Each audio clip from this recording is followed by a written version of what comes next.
Le deuxième levier d'acquisition dont je voulais vous parler dans cette vidéo, ce sont les influenceurs.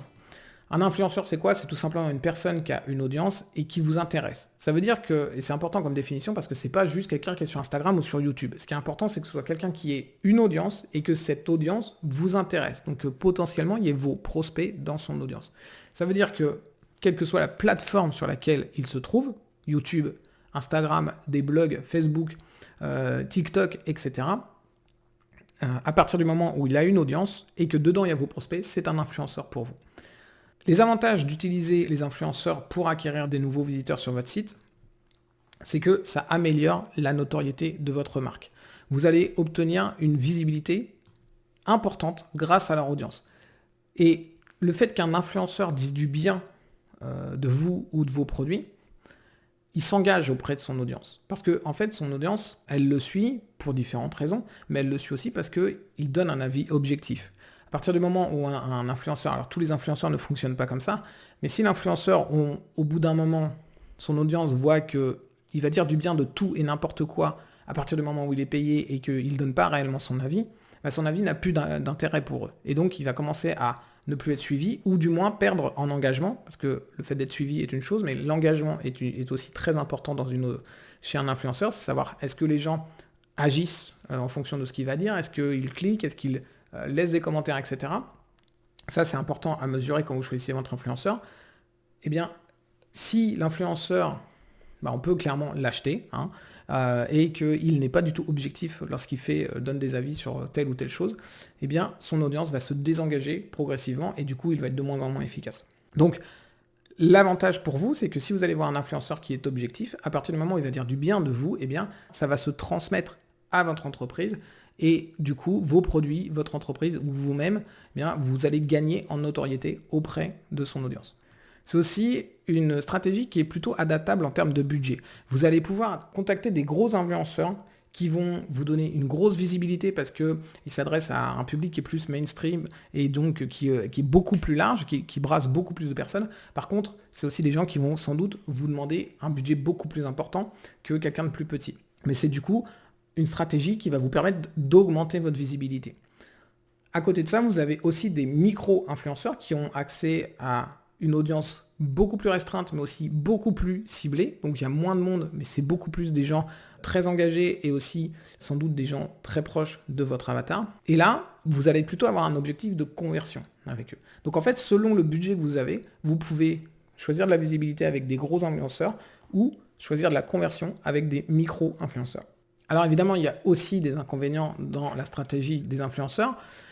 Déjà, le plus gros inconvénient, c'est sans doute que c'est une stratégie qui a des résultats totalement aléatoires. Quand vous allez faire une opération avec un influenceur, vous n'avez aucune garantie que ça va fonctionner. Vous ne savez pas du tout si vous allez avoir des visites, si vous allez avoir des ventes, etc.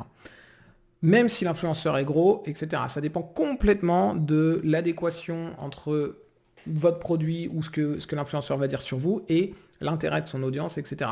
Ça dépend d'énormément de choses. C'est vraiment difficile d'anticiper sur les résultats que vous allez avoir. C'est totalement l'inverse pour le coup du référencement naturel qui lui est très prédictible, alors que là, les influenceurs, c'est vraiment un coup de poker à chaque fois. Et même une seconde opération, en fait, que vous allez faire avec un influenceur, vous avez déjà fait une opération avec un influenceur, ça a fonctionné. Une seconde opération peut ne pas marcher, pour tout un tas de raisons.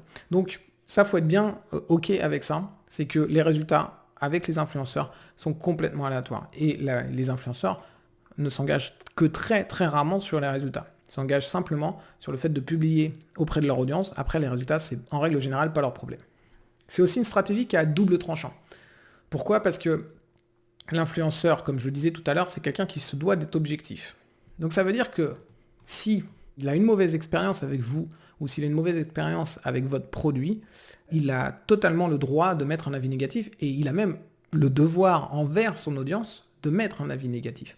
Donc au final, vous prenez un vrai risque aussi à ce niveau-là que l'influenceur n'aime pas votre produit. Alors évidemment, c'est un risque que vous allez pouvoir diminuer en étant sûr du produit que vous allez envoyer. Mais clairement, il y a un vrai risque et ça peut être complètement à double tranchant.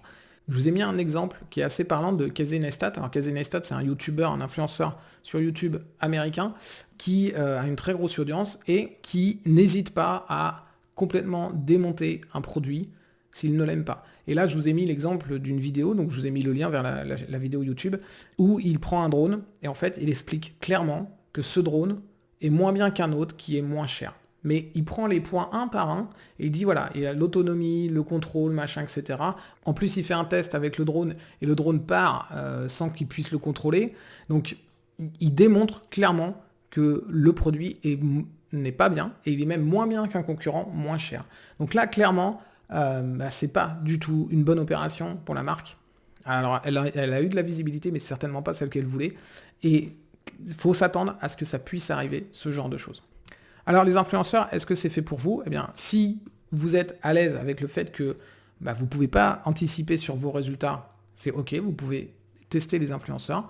Si vous êtes quelqu'un qui est plutôt sociable et qui aime rencontrer de nouvelles personnes, là aussi, ça peut être une stratégie intéressante pour vous, parce que clairement, les influenceurs, il y a un contact à avoir avec eux, c'est forcément une vraie relation que vous allez créer avec eux. Et si vous êtes prêt à prendre le risque que votre produit soit critiqué ou que vous-même vous soyez critiqué publiquement, là aussi, les influenceurs, ça peut être une stratégie adaptée pour vous.